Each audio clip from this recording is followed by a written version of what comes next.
ได้เวลาคนข่าวเล่าเรื่องกินนะคะอย่างที่บอกว่านี้จะพาไปกินก๋วยเตี๋ยวเรือปกติก็คือเราอาจจะเห็นเป็นชามกลมๆเล็กหน่อยแหละค่ะไม่แพงแต่วันนี้เป็นก๋วยเตี๋ยวเรือยาวค่ะแล้วชามใหญ่ยักษ์รับรองว่าเหมาะกับคนกินจุอิ่มแบบจุกๆแน่นอนแล้วดิฉันจะกินหมดหรือเปล่าต้องไปติดตามกันนะคะสนามข่าวเชิญกินค่ะเชิญค่ะ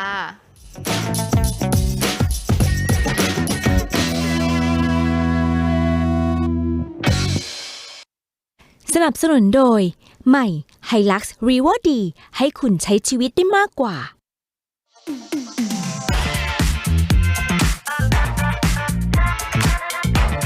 วันนี้จะพามากินก๋วยเตี๋ยวเรือค่ะที่ต้องกระดกลิ้นยาวขนาดนี้เพราะว่าเป็นก๋วยเตี๋ยวเรือยาวนะคะไม่ใช่ก๋วยเตี๋ยวเรือธรรมดาทั้งยาวทั้งใหญ่เครื่องแน่นแถมอร่อยเด็ดเหมาะกับคนกินจุแน่นอนครอบครัวผมเป็นคนที่กินก๋วยเตี๋ยวอยู่แล้วร้านของเราเนี่ยจะคิดสูตรขึ้นมาเองเลยโดยมีสมุนไพรมากกว่า18ชนิดคือมันจะมีน้ำซุปแล้วก็มีน้ำปรุงพอมันผสมกันปุ๊บมันก็จะกลายเป็นรสชาติที่กลมกล่อมสโลแกนของเราก็คือขาดทุนไม่ว่าเสียหน้าไม่ได้ครับผมคือชามยักษ์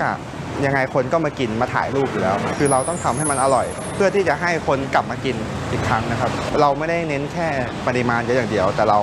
ให้วัตถุดิบที่เหมาะสมกับราคาอะไรที่มันอร่อยมันอยู่ได้แทบทุกคนเลยครับบอกว่าร้านผมอร่อยจึงอยากให้ทุกคนมาลองชิมดูครับ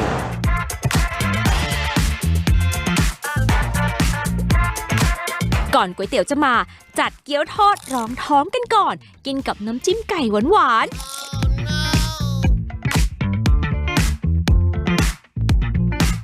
กากเจียวเนี่ยก็ห้ามพลาดนะคะทอดใหม่ๆทุกเช้าหยิบมาใส่กับก๋วยเตี๋ยวเรืออร่อยเด็ดแน่นอนตรงนี้นะคะก็จะเป็นมุมที่เขาให้ตักผักได้ฟรีค่ะมีทั้งถั่วงอกแล้วก็ใบโหระพานะคะแค่ต้องบริการตนเองเท่านั้นยังไงก็หยิบไปแต่พอดีนะคะเอาไปแล้วกินไม่หมดเสียดายแย่ค่ะ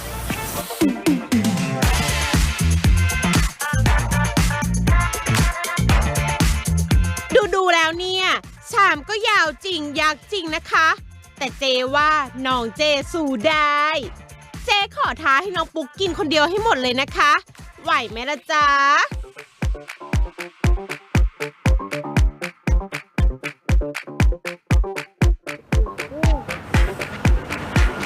นี่ค่ะคุณผู้ชมก๋วยเตี๋ยวเรือยาวจริงๆนะคะชามยาวจริงแล้วเครื่องเนี่ยแน่นเต็มจานเลยค่ะคือพี่คะขอเป็นชามแบ่งเลยได้ไหมคะขอบคุณค่ะกินคนเดียวไม่หมดจริงๆค่ะเจ๊เผือกมันเยอะมากโถเจก็นึกว่าจะสู้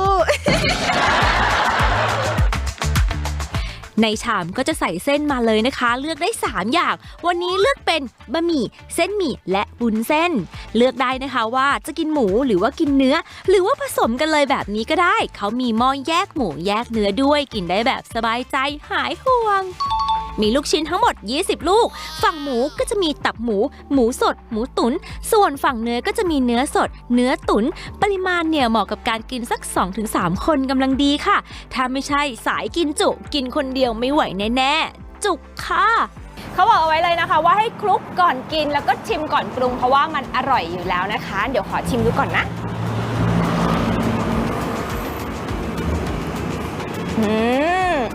โอเคเลยค่ะอร่อยเข้มข้นกลมกล่อมครบรสเลยนะคะแล้วก็ไม่เผ็ดเกินไปด้วยแบบเนี้ยไม่ต้องปรุงเพิ่มเลยค่ะมีตักเพิ่มแต่ยังไงถ้ากินไม่หมดที่เหลือขอห่อกลับมาฝากเจบ้างนะจ๊ะ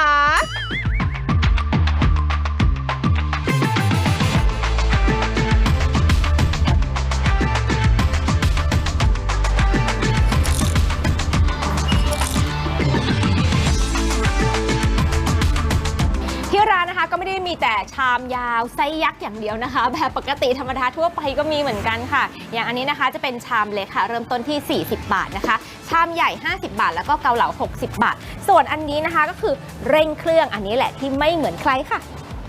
สูตรเร่งเครื่องเหมาะกับคนที่ชอบแบบเข้มข้นจัดจ้านยกกำลังเพราะว่าใส่แต่น้ำปรุงสูตรเฉพาะของที่ร้านไม่มีน้ำซุปมาเจือจางรสจัดถึงใจไม่มีเส้นไม่มีผักเครื่องเน้นๆสั่งมากินเสริมจากจานหลักก็ได้หรือสั่งเส้นเปล่าๆมาใส่เพิ่มก็ได้ค่ะกินกับ น้ำสมุนไพรเย็นๆสดชื่นยิ่งดี มีทั้งโอเลี้ยงกระเจี๊ยบลำไยและน้ำใบเตยค่ะ ถ้ายังไม่อิ่มไม่ฟินก็สั่งลวกจิ้มมาเพิ่มได้นะคะ จานนี้ 60 บาทค่ะ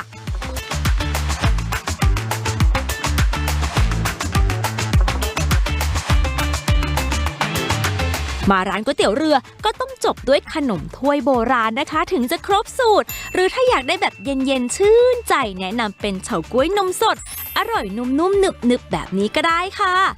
ตามมาพิสูจน์ความอร่อย ความยาว ความใหญ่ความยักษ์ที่ร้านก๋วยเตี๋ยวเรือยาวชามยักษ์วันนี้มาที่สาขาสุขาภิบาล 5 อยู่ติดกับถนนสุขาภิบาล 5 ซอย 47 อยู่ในโครงการเพนกวินพาร์คร้านเปิดทุกวันนะคะ ยกเว้นวันพุธตั้งแต่ 9 โมงเช้าถึง 5 โมงเย็น แล้วก็ยังมีอีก1 สาขานะคะ อยู่ที่ลำลูกกาคลอง 7 ค่ะ